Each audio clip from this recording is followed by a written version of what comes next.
So today I want to go over the Diablo franchise systems that are missing from Diablo 4 and how some of these systems are going to be implemented into the game in future seasons and updates. And to start off, we have what's probably one of the most important systems from Diablo 2 in runes and rune words. And these were actually shown off back when Diablo 4 was first revealed, but we have since learned that these will not be in the game on launch. The developers are still working on these systems and they will be added at some point in the future, most likely a future season. And runes have been in every previous Diablo game from Diablo 1, Diablo 2, and Diablo 3, and they have pretty heavily changed from game to game. But the main and most liked one is from Diablo 2, where these runes would give you different stats when socketed into an item, and then if you socketed certain runes, it would give you a rune word that would give you those stats and some additional effects that were very important for the overall progression and gearing of Diablo 2. When you go to Diablo 3, runes were essentially just modifiers on skills, so they were part of your base character progression, but the developers of Diablo 4 are looking at the runes in Diablo 2 to make the runes for Diablo 4. And we did actually get to see their early draft of runes when the game was first revealed. So these original runes for Diablo 4 would consist of two different types of runes, condition runes and effect runes. So an example of a condition rune would be when you freeze an enemy, you activate the next socketed rune, and then you could have an effect rune. When active, it reduces a random skill by 15%. So when you put both these runes into an item, it would create a rune word, and this rune word would be when you freeze an enemy, you reduce a random skill's cooldown by 15%.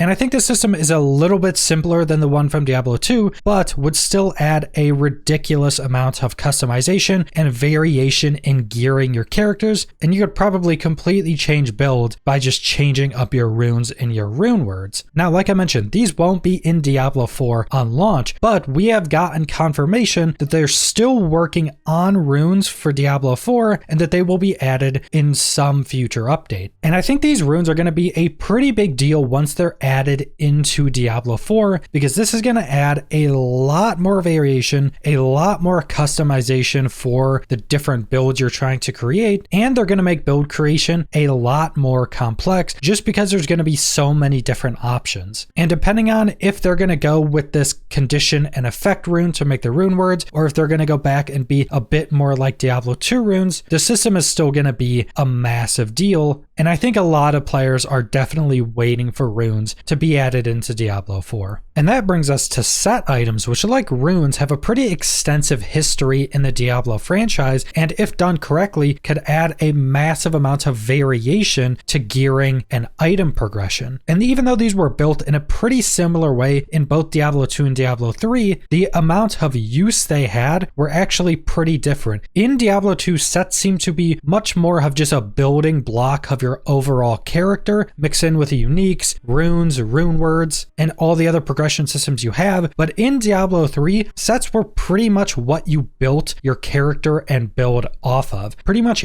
every single good build in Diablo 3 is wholly focused around a specific set. And in a lot of the builds, you even have two different sets, meaning most of the builds were completely focused around getting that set you need and then throwing in a few legendary items on top of that, and that was your build. And I think this is why we will not be seeing set items in Diablo 4 on launch, because in a similar way to runes, we know sets are still being developed and will be added into Diablo 4 in a future update. They just won't be in the game on launch. And the developers of Diablo 4 have even talked about set items and why they won't be in Diablo 4 on launch, basically giving the reasoning that they don't want sets to be what they were in Diablo 3. They don't want this one item rarity to overshadow every other item rarity and basically make all the other items in the game completely inferior and just using some of the other items to fill in holes in your build. They want set items to actually be a choice, to still be good, but not to be for every build, and they don't want you to just be able to pick up a set, slap it on, and that makes your build. And sets were actually originally slated to be in Diablo 4, and how they were originally described is that they would be in the same category or tiering as legendary items, but legendary items would be slightly better at a base, so you wouldn't always just be using sets, but then if a set had a really good set bonus, then your build may want to use that. And if they can implement sets correctly, I think this could be a massive addition to the itemization of Diablo 4 as an additional layer on top of everything we already have. Because a few seasons down the road, we could potentially have a Diablo 4 where we have had sets and runes and rune words layered on top of the itemization and progression we already have. And assuming sets and runes are brought in a smart way, we could potentially have a much more complex gearing and progression system in Diablo 4, which would just put the game in a really good state. And finally, we have mercenaries or followers, and this is the only system in this video that the developers have pretty much said nothing about, so we don't know if this is something being developed to be released later down the road, or if they're just not going to be adding these into Diablo 4. But this is again another system with a pretty long history in the Diablo franchise, starting as mercenaries or hirelings in Diablo 2 and turning into followers in Diablo 3. And in both of these games, you could hire or just have these different NPCs follow you into combat where you could gear them up to allow you to have a little bit of additional customization for your character or for your build. Now in Diablo 2, you had a bit less customization, basically just choosing between the different mercenaries and then putting some gear on them. But in Diablo 3, you could almost put a full set of armor and gear on your follower. And you also had a handful of different options to actually customize the abilities that follower would be using. And a system like this, I think, would still be really good in Diablo 4 because this allows for some additional customization and progression for your overall character and build, but it's not directly attached to your character, so they don't have to worry as much about adding additional power or multipliers onto your actual character, allowing this NPC that follows you around to just aid you in combat with some additional effects. And they could even expand upon this system if they want to for Diablo 4 in actually a handful of different ways. They could go more down the customization route where maybe your different followers would actually have their own skill trees where you could completely make up a build for them with a full ability layout. This would probably be quite a lot harder to balance, but it would be really cool for people that like these type of systems, having your own NPC that follows you around that you can fully customize, that will add different effects in combat, not directly tied to your own power, but just something that helps you in combat. And a second way they could actually go about doing this is giving these NPCs a bigger role in the story of the game, or at least in side stories. And this would almost be like taking kind of the follower system from something like Elder Scrolls or Fallout games to add a lot more story or world building into these followers, because you could have these handful of different followers you could choose between that could then have their own quest lines to take you through their own backstory or something of that nature, because that is definitely something that Diablo 4 is doing a lot more of, putting a much bigger focus on the story, and they can also do this through a follower system. So I think a mercenary or follower system would fit pretty well into Diablo 4, and there's a handful of different ways that they could expand it to give it a bigger and more important role in the game in the future. But that's all I want to go over, so thanks for watching.